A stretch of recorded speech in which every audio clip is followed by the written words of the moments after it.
So, the Creator Talk series is a celebration of the most essential and critically acclaimed artists working with the moving image. This series is dedicated to educating and inspiring everyone from emerging to established content creators and fans alike. Tonight, we are proud to host the multi-talented RZA. From music producer, director, and architect of the Wu-Tang Clan, RZA is a creative force. He's acted in Ridley Scott and Judd Apatow films, soundtracked for the likes of Quentin Tarantino and Jim Jarmusch, before finally becoming a director of his own on The Man with the Iron Fists and the upcoming Cutthroat City. Our host tonight is Calum Marsh, staff critic and arts reporter for the National Post. He's also a contributor to Pitchfork, The Guardian, and The New Yorker. So without further ado, I'll pass things on to RZA and Calum. Enjoy the show.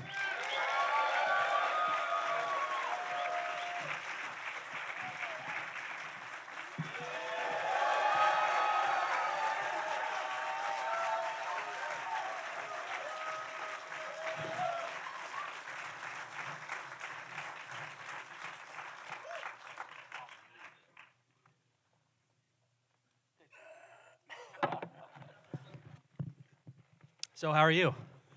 I'm doing great. So you got to Vancouver a couple days ago, just been hanging out here? A couple of days ago. How about a couple of minutes ago? No, I actually came in from LA. First of all, what a great city, yo. You know what I mean? When you land in a city, right, the view of the city, the ocean, the bridge, the way the water cuts through, and a certain kind of way the light hits the city. All right, man, I see this. Y'all don't know. I don't know. I mean, you hope you know you're living in a blessed city, yo. I see this cool. Really cool. Yeah, absolutely. So why don't we start off with the beginning, or pre-beginning. Early 1990s, you haven't formed Wu-Tang yet, and you've got this group with the RZA and ODB all in together now. So how did that come about, and what was that all about? Well, hip-hop was the driving force for me in New York City at the time, wanting to be a break dancer, graffiti artist, DJ, MC. RZA being my older cousin, Dirty also, both my older cousins, but we just had this love for music and hip-hop. And we started making our own demo tapes. There was a drum machine called a Roland 606. And you may know it from production from guys like Mantronics or Full Force, Lisa and the Code Jam. We got a hold of one. We borrowed it from a guy who wouldn't give it back. And we started making some demos. And then that led to another drum machine called the 707. If you know LL Cool J music or Rick Rubin early production, you'll know the 707s and 808s was the foundation. Once again, I borrowed the 707. It was hard to give it back, but we made some more demos. And this is like the age 14, 15 years old, just making demos. And then when we finally couldn't borrow any more drum machines for nobody, Old Dirty started just doing the human beatbox. And we made a song called All In Together Now. And that song became like an underground New York mixtape that people would have. In fact, I heard it travel from New York all the way down to Miami. That's how many people had got a copy of it. And it basically was, if you were to say what pioneered that opportunity, you could think of Slick Rick and Dougie Fresh, Lottie Dottie, where he does the beatbox. And Slick Rick talks about some girls, and that's what All In Together was. It's like we rock all in together. We get fresh, getting paid for the weather. January, February, March, April, May, June, it's all in tune. I was walking down the block one hot afternoon. And you know what I mean? And then it goes on and on. But that song had some resonance, and we had a little bit of hood fame.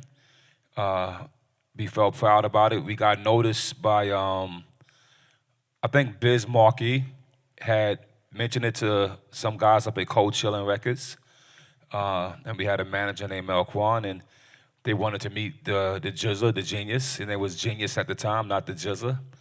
And he brought us in, and he got a record deal. And that was the first signing from the Wu crew.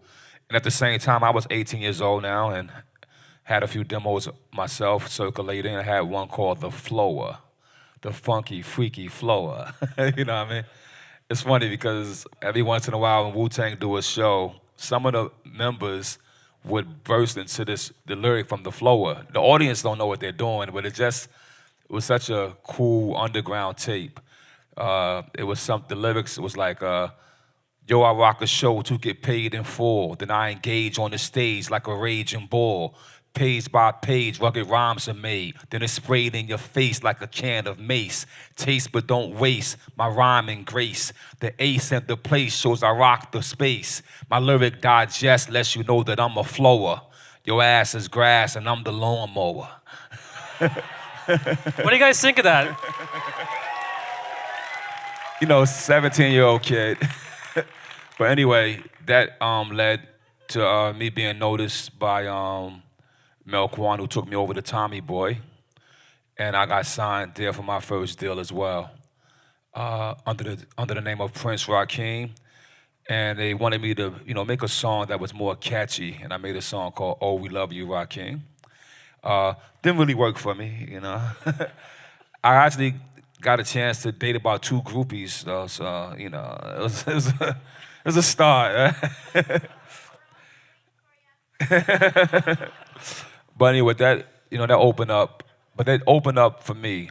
Honestly, what it opened up for me, it showed that my art could be, recorded, put out to the world. I think we sold maybe 10,000 copies. So it meant that I had something, right? And I just never turned back from striving to be an artist. And I also was paying attention to everything around me. Like, I'm one of those dudes that absorb things. I like to know why something works, you know what I mean?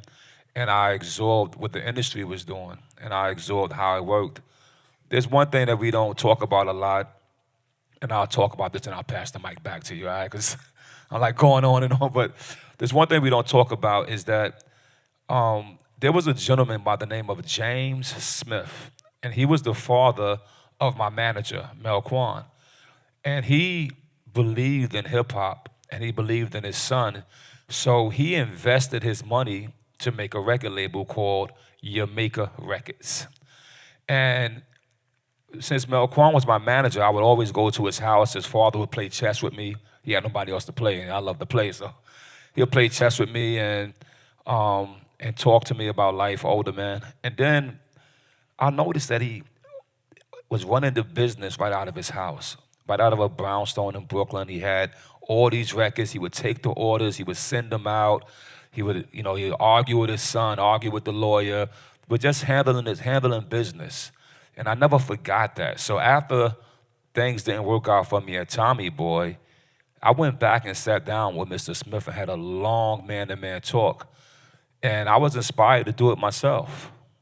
And I started my own record company. I had all the records in my house. I took orders on the phone. We sent them out. And the first single that I put out was called Protect Your Neck. Has anyone heard of that song before? It's interesting. The business aspect is a really important part of your story in a way that people have talked about, but also in a way that's pretty unique. If you see a film like the NWA film, Straight Outta Compton, it's like the central drama is you've got this manager, record label kind of conspiring to screw over the talent because they don't know what they're in over their heads, and the business side of it is what screws them over. But you really early on had this idea, 5-year plan, and it sort of like going in guns blazing, like this is how we're going to do it, not like you get signed, you just let it all, listen to what they say. So where did that come from, and what was that kind of all about? Well, the first thing was, of course, a bad experience. They say, the old saying, what don't kill you should make you stronger, right? So the experience with Tommy Boy and knowing that the true essence of me wasn't showed, and knowing that nobody's gonna show your true essence. No matter what kind of art you're doing, the graffiti artists who would paint on the trains, they did it risking their lives. I wrote graffiti myself. I've been chased by the cops, and they would chase you for miles. And it's like you're like trying to keep your spray paint or your markers, and you're just running for your life. And you do it again the next night, right? And now, if Banksy paints on the wall, it's like you could cut that wall down and get millions of dollars, right?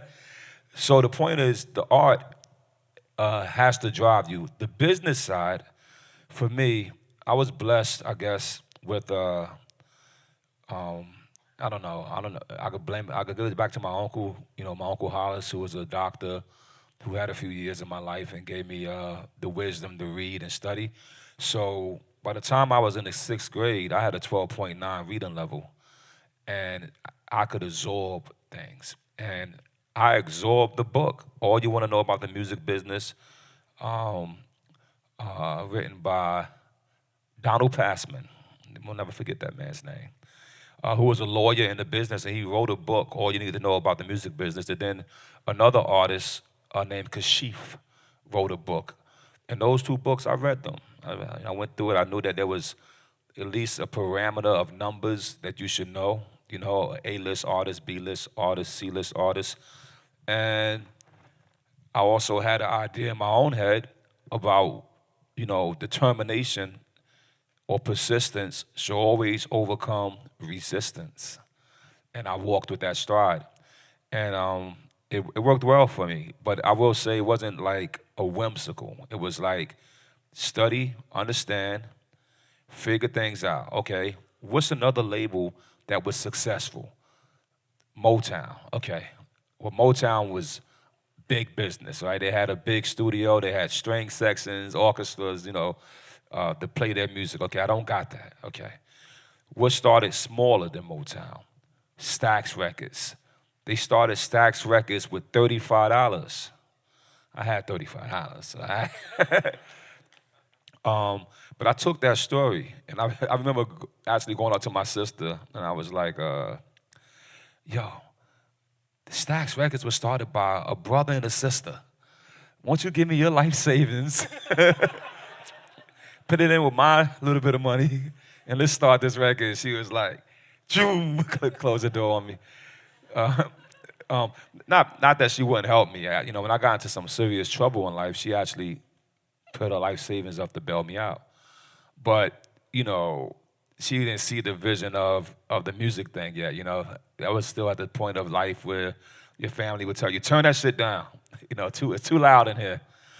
But I looked at what Stax Records did, and it inspired me. And I went, like I said, back to Mr. Smith, and he gave me the number to a lawyer, the same lawyer that was his lawyer, Mr. Bill Warren. And I sat down with him for a couple of weeks, just like thinking and talking how to form a company, how to get a corporation, and I just was on a mission, and it was successful. Yeah, it was pretty successful. So at that point, what was the end goal? What was the ambition at your highest level of dreaming, and what was your ambition realistically? What were you thinking was going to happen through that? I would say, so I'll skip a little bit. The first and foremost, after making Protect Your Neck, after all these years of growing up with Method Man, Raekwon, Old Dirty, RZA, and seeing the industry, I had a chance to see the industry, go on tour, meet other artists, go to all the parties. I knew that what Wu-Tang had was unique. I knew it, and I knew that Staten Island, the isolation actually was a value to us. It was a blessing. And our slang, how we talked, it was like, I just knew it was different. And I was like, if everybody agree to let me be the driver of this bus, I use this analogy, and you all be passengers, and you give me 5 years, I promise I'm gonna take us to number one. Because I seen a clear path to number one. It's like a coach knowing that his team can make it to the Super Bowl because he sees the quality of his team. He sees the lack of whatever thing that the other team has. It's not saying that's not both great teams, but he knows that he could counter that. He can beat that. I knew that what we had and what we was doing and what we represented was stronger at the time than what others was representing. And it could be the realness that we lived, you know. The one thing about hip hop that maybe a lot of people don't understand is that, of course, it's a street music, right? But most of the kids that was doing it, they were artists completely, let's just say, you know? Maybe they graduated from high school and they went to college. You know, EPMD was college guys. Run DMC, they met in college. But the Wu-Tang was the guys that didn't graduate from high school, okay? These are the hooky players. Not that it's a good thing, but these are the guys that everything they're learning is from the culture, comic books, kung fu movies, you know, the street life and living in the streets and dealing with the streets. But yet having all that geek culture blended in, right? You have the comic store, the weed spot, and the Jamaican store selling records all right there. That's our neighborhood, right? And I think that the people of the projects or the people that was really there, we represented that. You know what I mean? And I think when we recorded ourselves, I heard it. I heard it in my crew. I heard a voice that could represent so many other people. You know, when I hear Ghost, I thought of this guy. I heard Method Man. I was like, wow, he could just make you want to move and dance. Dirty, wow, he can make you just feel free and ambitious. Just a wow, he actually makes you think academically. You know what I mean? Raekwon put me right in the middle of the streets. Inspector Deck looking like he's like Inspector Deck is the type of guy that if the car drove by, most guys would be, it was a blue car. Maybe Raekwon would say, it was a blue car with a yellow license plate. But Deck would be, it's a blue car, yellow license plate 343-28, and the tag was inspired. That's how his lyrics were that deep. I bomb atomically, Socrates' philosophies and hypotheses can't define how I be dropping these mockeries. So his lyrics and his content was like that. And so I knew it was special. And I took that special thing. I needed to be a dictator at the time. I was relentless, sober. A sober mind is what drove this. You know, I have to sometimes argue with my younger brother. You know, he likes to do drugs and shit. And we all have our drug days, right? But, you know, I remind him that my greatest achievements came when my mind was sober. It wasn't when I was high. High was after, you know, we got high after we were successful. And that sober, focused mind, and even though the rest of the crew was smoking, drinking, do their thing, I was zeroed in. And I wouldn't even wash. You know what I mean? I just was relentless to make an album and to make something that I felt would propel us to the top. And the beautiful thing about that, it was a dream, it was a determination. But from 1992, from the day I said it, in 1997, when Wu-Tang Forever came out, #1 album in the country, in the world, in fact.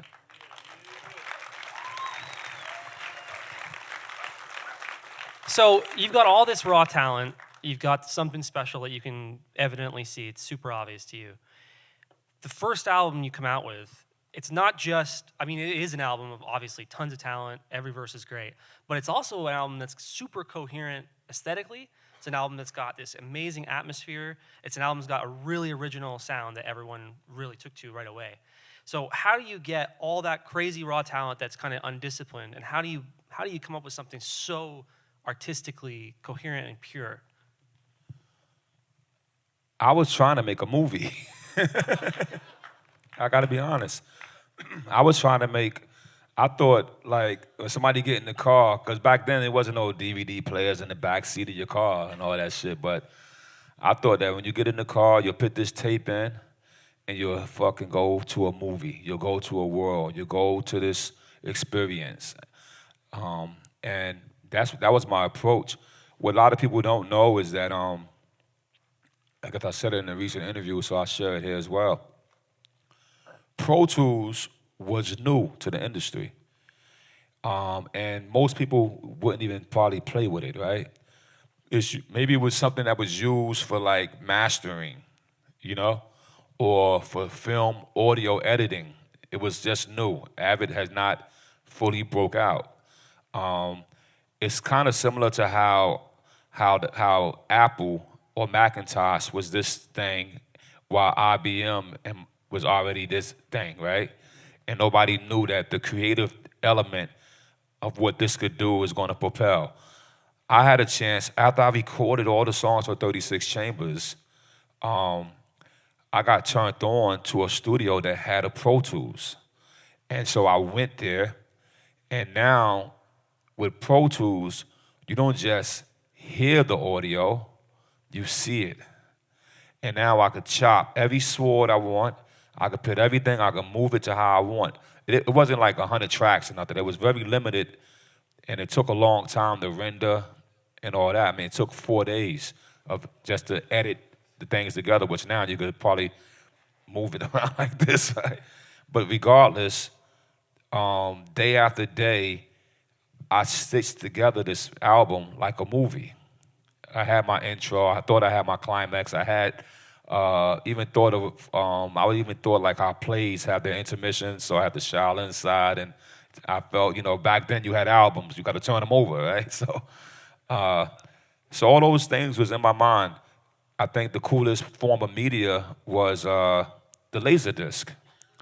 And I had a friend who had a Laserdisc, and I thought that person was just rich, right? Because you take the Laserdisc, you put it in, the quality is crazy. They got Star Wars on Laserdisc. You're like, oh, shit.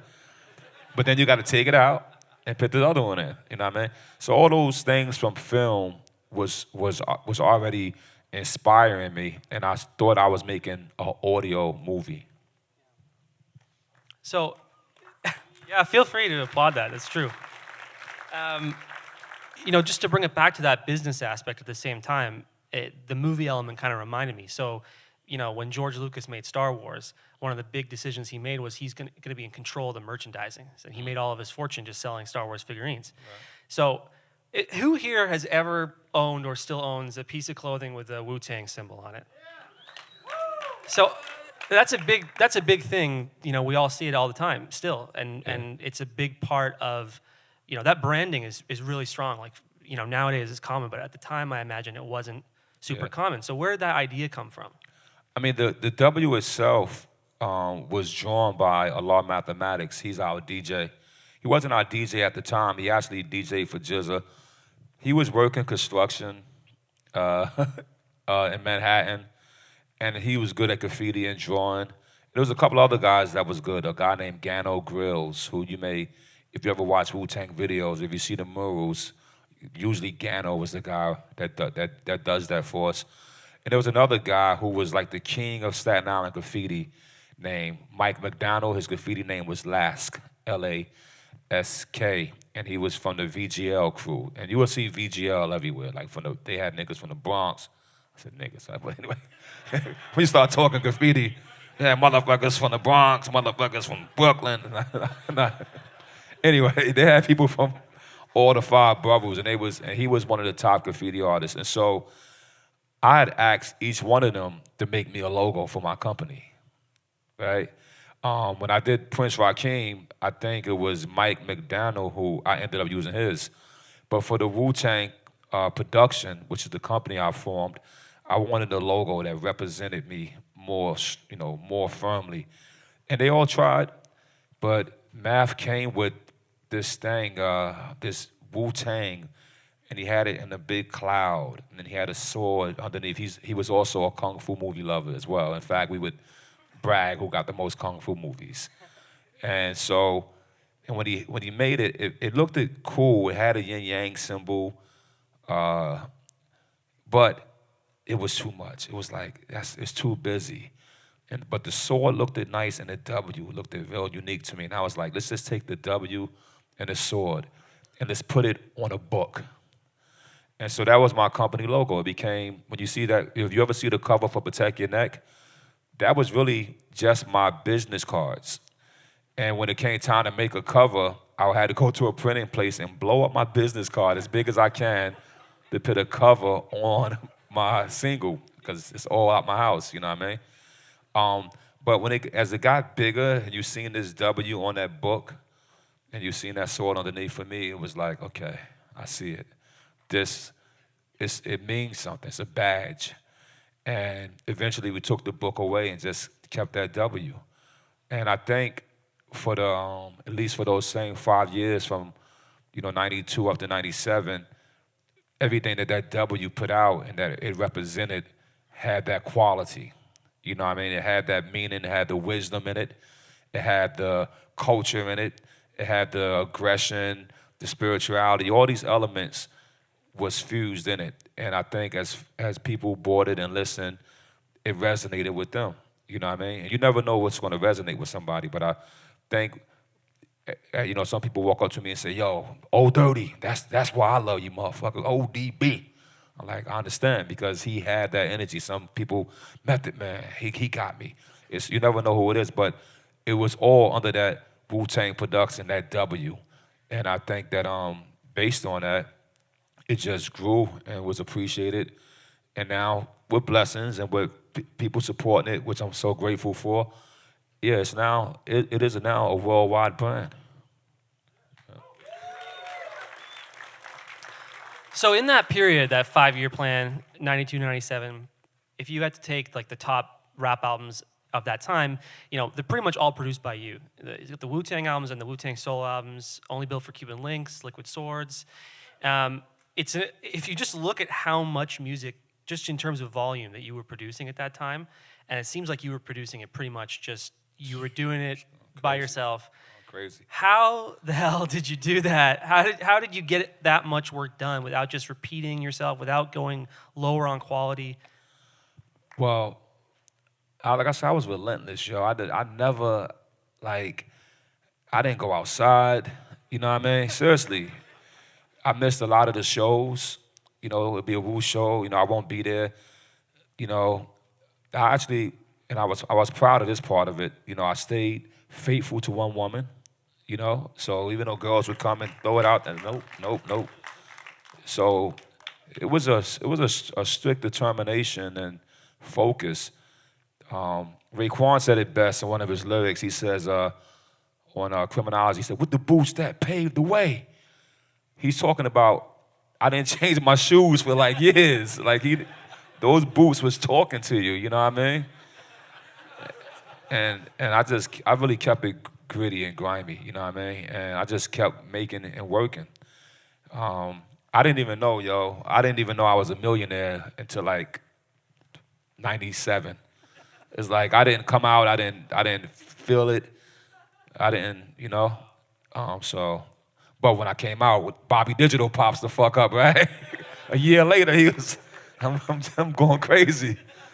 But nah, and I would say that one thing, this is my personality, one thing about my personality, which is good and bad, I think. The bad part of it is that I'm kind of the kind of kid, if I got the Darth Vader toy and you got the Darth Vader toy, I kind of want to get the Boba Fett now. You know what I mean? I don't, and so that keeps me from repeating. That even keeps me from, sometimes the fans are like, yo, give me back that other joint right there. And I'm like, I did that already. It's I'm not gonna do that again. So that became a blessing in the beginning, but a flaw later on, because after a while, the sampler wasn't enough for me. I had to buy the instrument. After a while, I needed the orchestra.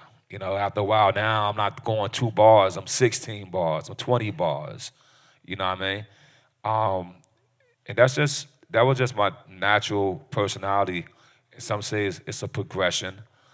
But when I look back in hindsight, I go, I could have did it. I could have gave them 5 more ice creams or 5 more shadow boxings, because, it's hip hop. You know what I mean? I remember me and Kanye was talking. He was like, you stop putting drums in your shit, man. And I thought that was cool. He said, but why? He said, why? I said, actually, it's I got tired of putting drums in it. I was like, I don't need the drum. The drums that we recorded by the sample was already unique. You know what I mean? So I just kept moving and moving and moving, I guess.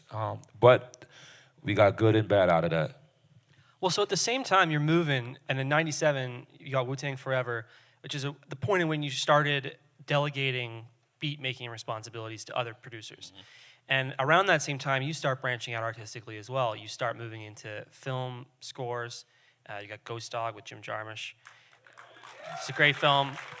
And so is that a connected thing in your mind that you were like, okay, you know what, I don't need to produce every song now. I've got other things I want to do. What was your thinking then?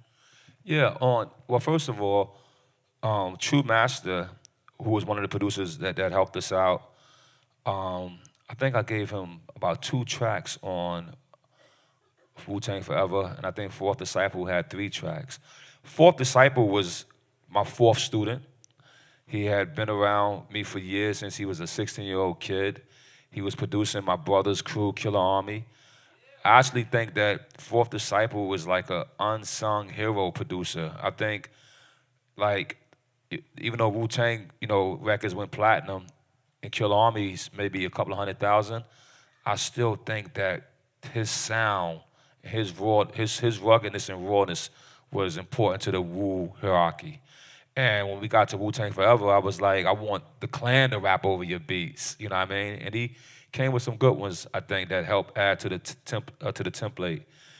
True Master, so when you listen to the first 36 Chambers, a lot of those songs are produced with the EPS 16+, and it has a sound as well. The ASR became, Cuban Links, Liquid Swords, and all that. But the 16+ still had this sound, and I took my 16+ and gave it to True Master. And when I would go to his house, by the time we get to, 96, whatever, puffing weed now, and playing chess with him, he would play his beats, and it just sounded like it was still in the projects.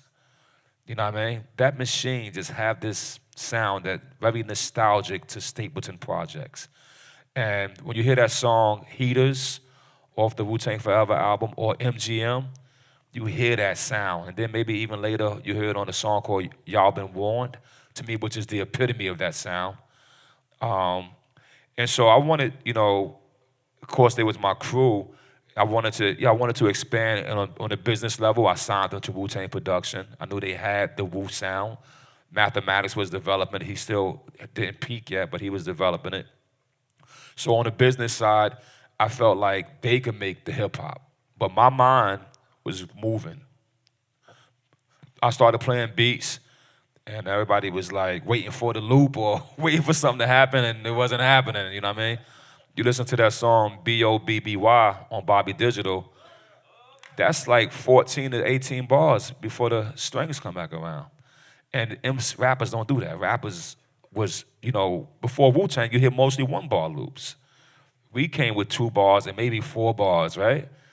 16 bars was ridiculous, right? At the time. But I got fortunate because I kept studying theory. I wouldn't stop. I wouldn't turn back. And then I met Jim Jarmusch, who was like, I want you to score my film. And I just felt like, wow, maybe that's what my destiny was leading me to.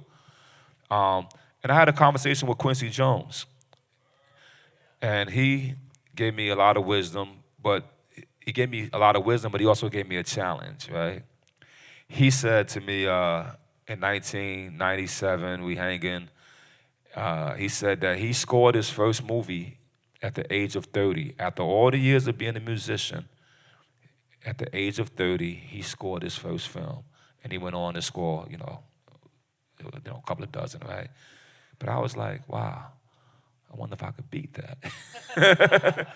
And at the age of 28, I did Ghost Dog and I beat him. And so it was also like that kind of motivation. So when Jim came, he had the Darth Vader toy, and you wanted the Boba Fett. Yeah, exactly. He had the Darth Vader toy, so I could get the Boba Fett.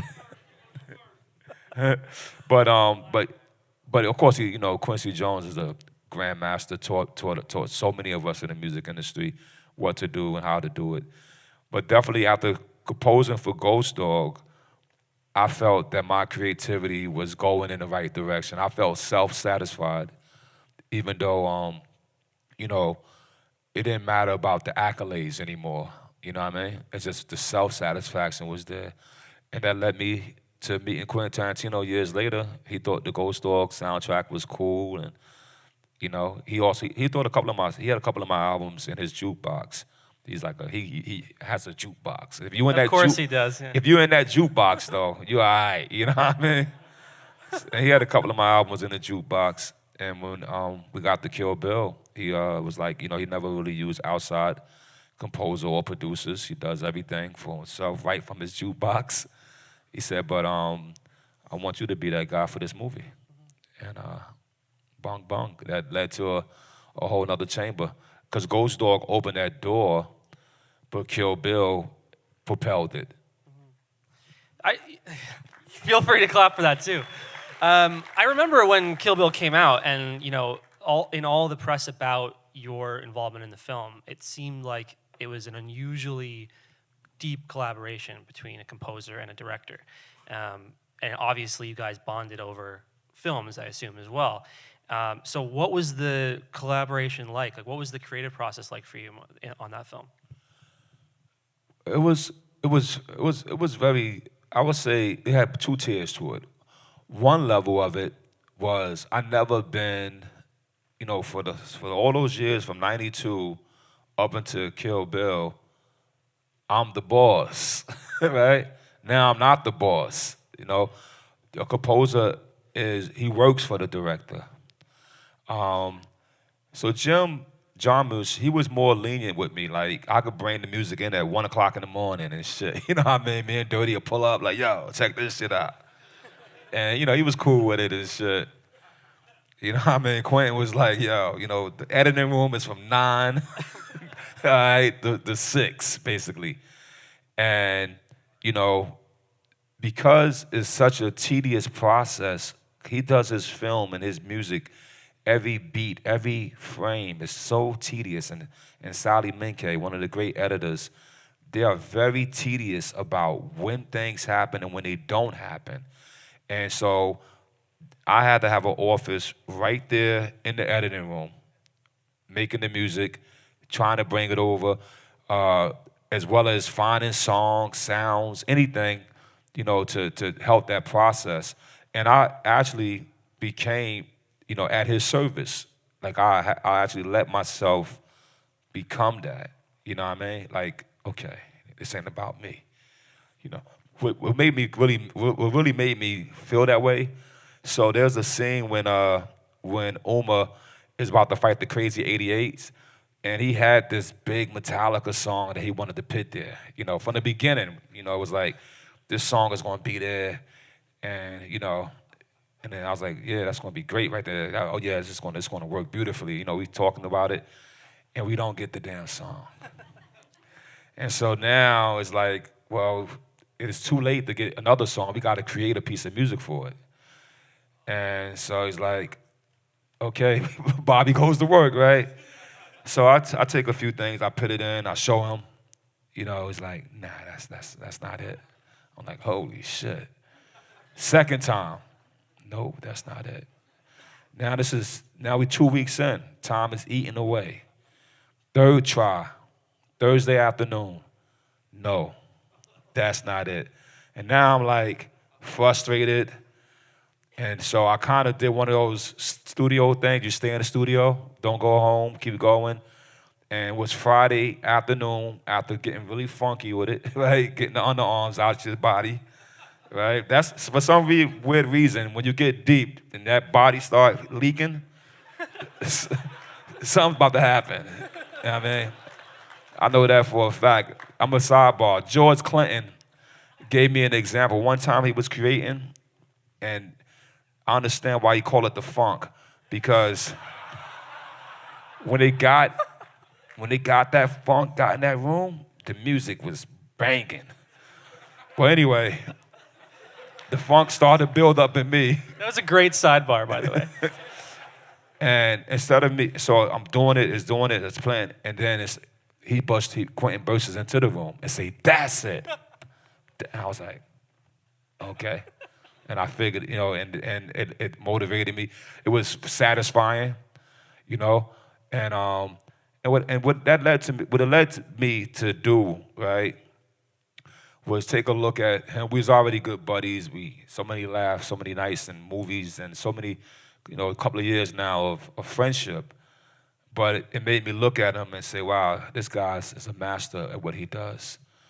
And it's like, that's what I want to do. I want to be a director. Like, it's not just the music, it's audio, visual, lyrical, it's fashion. It's almost every element of artistic expression. It's painting. It's all these things. And I just was like, I humbly asked him. I said, yo, could you, could I be your student? You know what I mean? And he said he'd be honored to teach me. And I think I got to say I remained a student for close to 6 years underneath his tutelage. He gave me access, to a slew of films, and kept his house door open for me. And my homies, we gonna come over there too. In fact, my homies start going over without me and shit. I'm like, yo, what the fuck y'all doing over there? Yo, we watching a movie. So long. Yeah, shit. I'll be anyway. And I'm talking from movies from 35 millimeter print. Then it'd be VHS days. All we do is put in VHSs and watch movies. Then it's 16 millimeter. He'll hook the 16 millimeter up in his library and just watch them. And some of them, some of the movies was, not my style of movie, but the education, like when I discovered Paul Mazursky, I was like, and I wasn't a big fan of George Segal as an actor, but became a big fan of his, of course, Chris Christopherson, and then going back and watching all his movies, learning from Midnight Cowboy, just watching movies and learning, and now that's what I do right now. That's my hook now. That's my drug is watching movies. But after 6 years of that, he gave me the biggest advice that I think a man could give you. He said, write. Now, you're an MC, write it. Because I kept talking ideas and, can I make that one over? I said, no. Write your own. And that led me to writing Man with the Iron Fist. And bong, bong. So I think, as teachers go of filmmaking, you kind of struck gold getting Quentin to help you out. So you also obviously had Eli Roth involved in the film from the early process. So at what did Quentin introduce you to Eli Roth? Yeah, I consider Eli Roth a classmate. I don't like to go so, I guess there's a privacy to this as well. But at that house one night, it could be RZA, Eli Roth, Edgar Wright, and Constantine Parvanukis. Constantine is like the last classmate who hasn't made a feature yet. And I think he's about to come with something crazy because he was there as well. And it's just over and over. But also with some other talents from the industry, may pop in a few editors. My editor, Joe Dog, was one of the guys. Used to be an assistant editor, Sally. And when I did Man with the Iron Fist, I brought him with me, and he's also worked on my films as I moved forward. But it was a school for a lot of people. So I consider Eli my classmate, and maybe since me and Eli was already kind of like, senior students, what I mean? We just gelled and hung out a lot together. And when I was writing Iron Fist, we had did like this big celebration. I think it was after. Was it after Inglourious Basterds? I think after Inglourious Basterds, we had all went to celebrate. What year was Inglourious Basterds? 2009, I think? Yeah, so after Inglourious, right? We had made a promise to return back to this location in Mexico, and we all did it. And on the way back from, it was Iceland, sorry. On the way back from Iceland, right? Me and Eli just had a chance to talk about the future of where we was headed. And Hostel wasn't, I think, done yet. Also, Hostel was like 2010. What was Hostel? I think Hostel must have already been out. 2008, I think, is Hostel. Okay, so he might have been working on Hostel too, I think. Yeah, that would have been. And And I told him about Iron Fist, and I had about 30, 40 pages, whatever. And he was like, yo, that sounds incredible. If you ever need any help, I'll help you get it finished. But I finished it myself first, and I had Eli read it first. And he, you know, thought it was cool, but he also was like, your writing hasn't matured yet because you're not introducing your characters properly. And I took a step back, and I asked him, could he help me, you know, do that? And he said, yeah.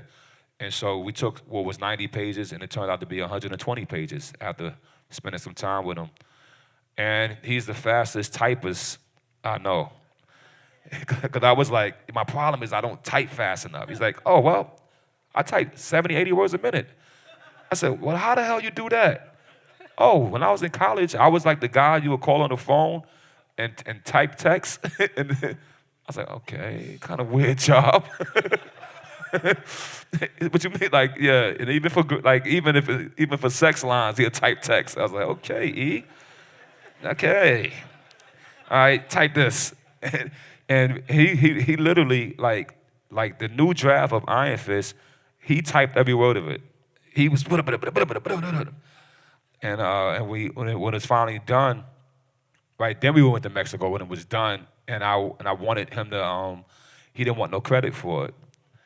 And I didn't feel proper. I felt like, listen, bro, I had 90 pages, right? Now I got 120. You know, it sounded like you did some work here to me. And he was like, well, let's ask Quentin. Let's ask the Godfather. And so I asked Quentin, what you think? And he's like, yeah, I would, Eli, I would say you deserve credit for that, right? Because, and we talked about it, and we said, okay, let's do it.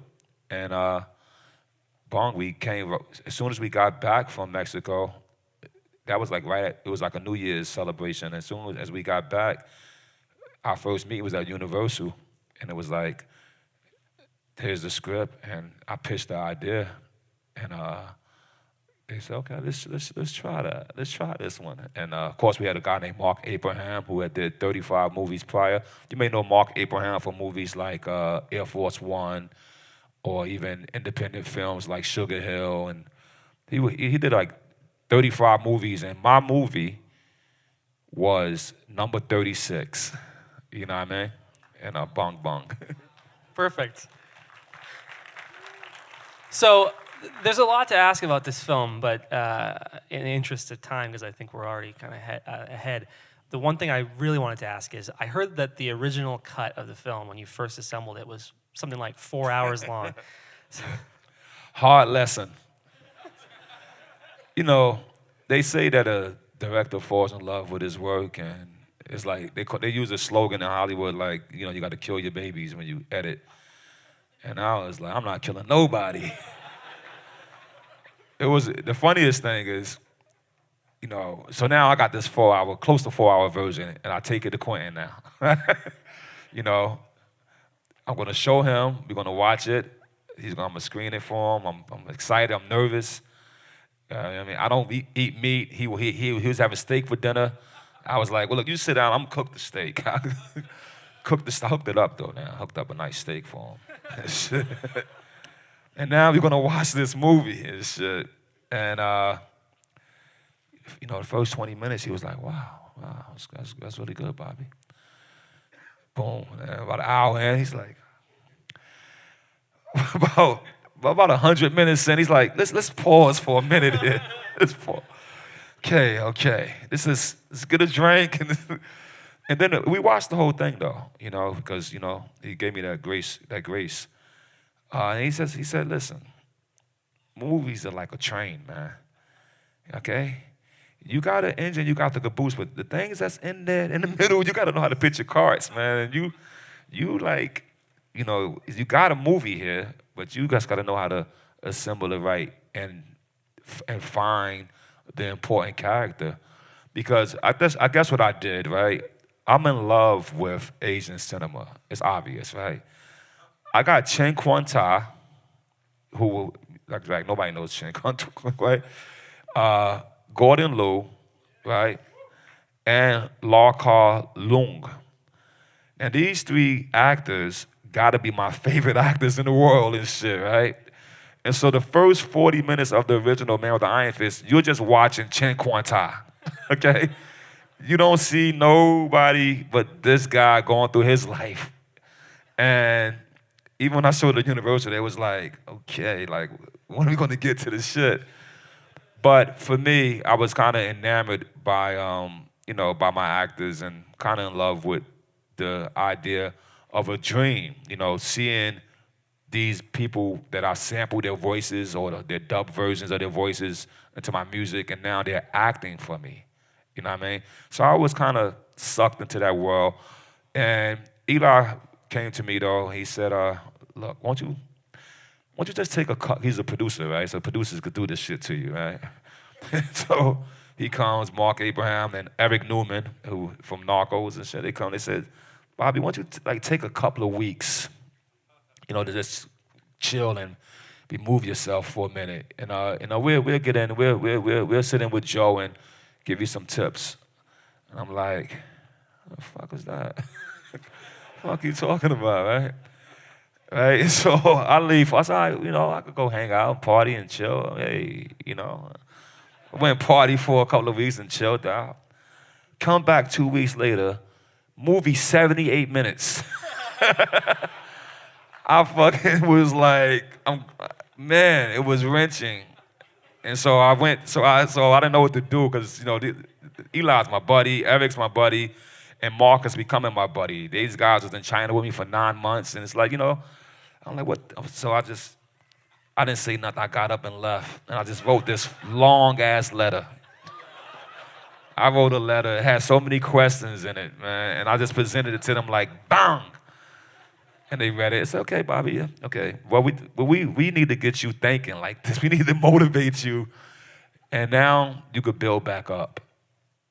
And it was a great exercise. And I did build back up.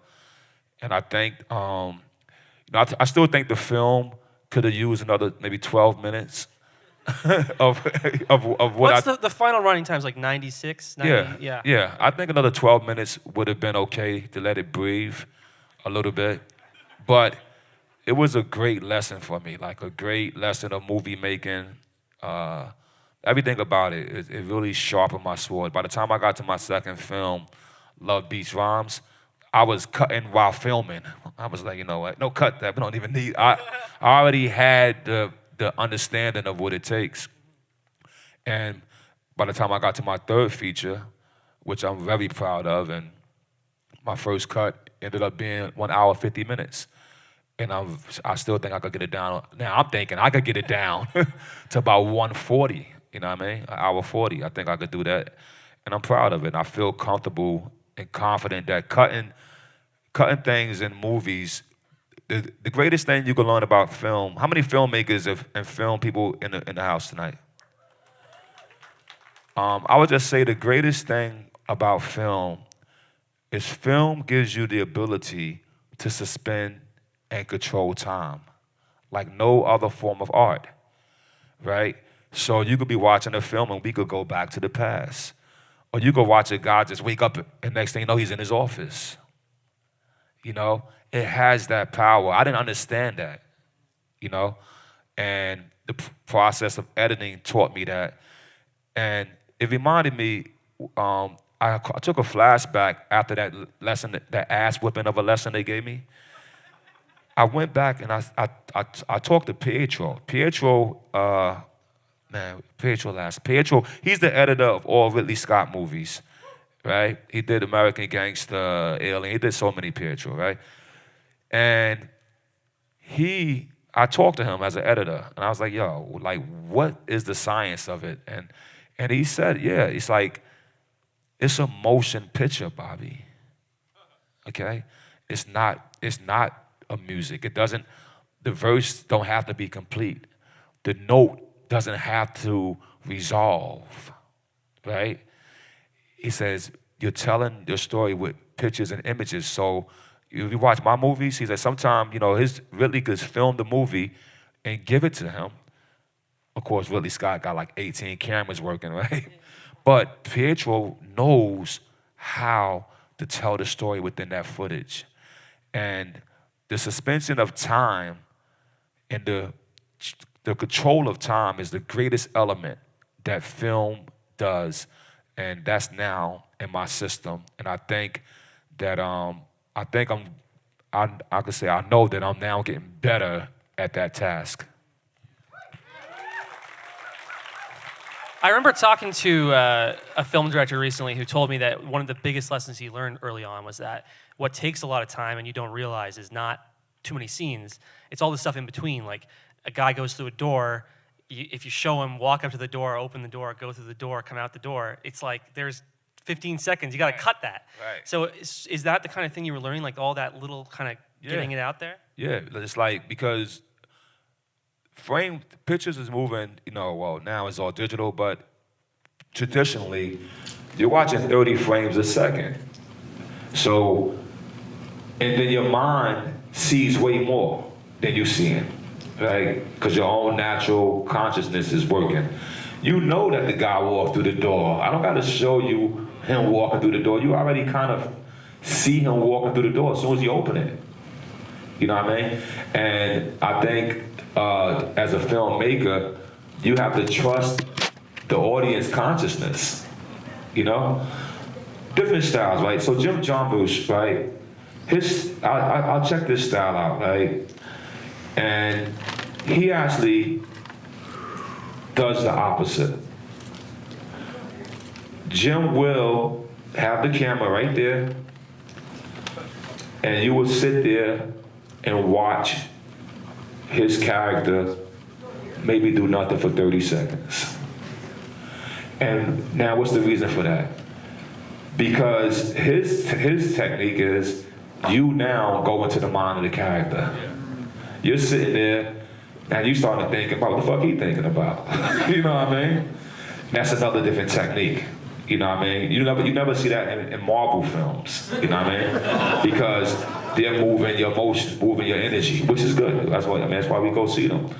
But if you can find the balance of that, right? The balance of Jarmusch letting the audience think about what the characters think about, or even think about that leave the fucking stove on. It's okay. If you can find that balance with the control of the time and the action movement, that's a and then the Quentin Tarantino trick, right? Which we got to give him the credit for. The first time we saw Pulp Fiction, I know how the fuck John Travolta died, and then that motherfucker came back, right? It's like, what the fuck was that? The first time you saw it, right? But that's the power of film. And I strive now that I know it as a filmmaker and was able to study it from a great master like that. And also Jim Jarmusch, who always share his wisdom with me. Any Jim Jarmusch fans in the building? He has a new one coming. I don't know if you guys know. Have you heard about the new one? What's the new one all about? I ain't gonna tell you what it's about. Okay. I just know I went and visited him upstate New York this summer. He was filming it. He's actually in the editing room right now, so he's cooking up something really cool for us. But you gotta make a film in Vancouver. Bong bong. But anyway, that's that learning process of looking at the great masters, it's a joy, and hopefully it will reflect in my work, and hopefully a part of me that's uniquely me will show up in my work as well. Well, Man with the Iron Fist, obviously, it's a big homage. It's your love of kung fu films, martial arts films. It's entirely all about that. But your new film is not a martial arts film at all. No. I think it's a heist film. I guess they call it a heist film. Yeah, there is a heist. There's a heist going on. It's really, I like to say, so my new film takes place post-Katrina in New Orleans. There was an article about these young guys who lost everything, and they turned to the streets, right, to try to make a living. So to me, it's a story of aspiration, versus desperation. That's what I would say. They had a lot of aspirations, but now, motherfuckers got desperation, all right? I think we actually have a clip of this film, or a trailer to show. Okay, why not? Who got that? Somebody got that? I don't know who I have to ask for that to go on. I don't have a remote, but Anybody? Oh, okay. there we go. Cool. Not bad at all. It's good. Thank you. Well, just in the last couple minutes to wrap up, I can't believe it's been an hour already, but want to tell us, first of all, when can we see this film? Should be scheduled for maybe middle of next year, maybe March, April. Yeah. And maybe you could tell us what you'd like the ambition of the film to be. What do you feel like this is the film that you've done or demonstrated? I think, I would just love, well, I guess I don't really know what I really want, right? When it comes to it, I just put my heart and my work into it. I believed in the story of the aspirations and the desperation part of it. I'm not from New Orleans, but I've been in a situation to where I had to make that choice to do something stupid to save my family, you know what I mean? Did you write it? No, it was written by, Paul's will fuck me if I don't say his motherfucking last name, right? Paul Kashuri. Okay. He wrote it first and he sent it to me a few years ago. I got a hold of it and, did a rewrite on it, of course. And what's cool about it, let me say one thing cool about the film. The lead, you can't tell this from the trailer, but the lead character played by Shamik Moore, I guess who's the new Spider-Man, right? The lead character, he's an artist, and life looks well for him. He's about to sell his comic strip and, he just got married and he thinks, hey, shit, I'm good. And then Hurricane Katrina comes, you know what I mean? And wash away his dreams and his opportunity. And as an artist myself, that was the first thing that resonated with me when I read it. I was like, wow, that's kind of like, that can't happen. You can have all this talent, all this ambition, and 2 seconds or 1 day could change your life. And not to talk about myself too much, but one part I didn't talk to you about tonight was after the Tommy Boy thing didn't work out for me, I ended up, trying to hustle in the streets. And I ended up getting into an altercation. Yeah, self-defense, but I ended up having to shoot somebody else, you know what I mean? Which is fucked up, right? As a kid and as a man, you look back on it, but 8 years of my life I was facing 8 years in jail, you know what I mean? And that means the talent that was in me, everything that people know about me, my film, my movies, my book, none of that would be here because of that one. I'm telling you, it was only 5 minutes. 5 fucking minutes. And that resonated with me, like, yo, that can't happen. That does happen.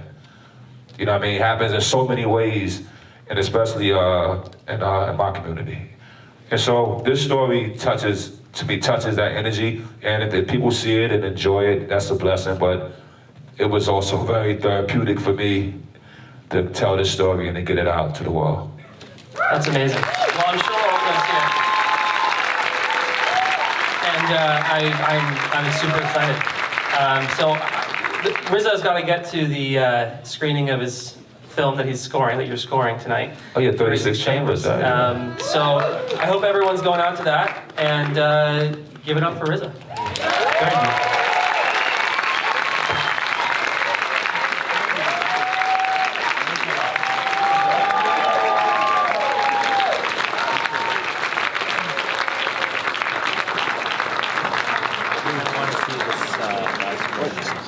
I wanted to see the course.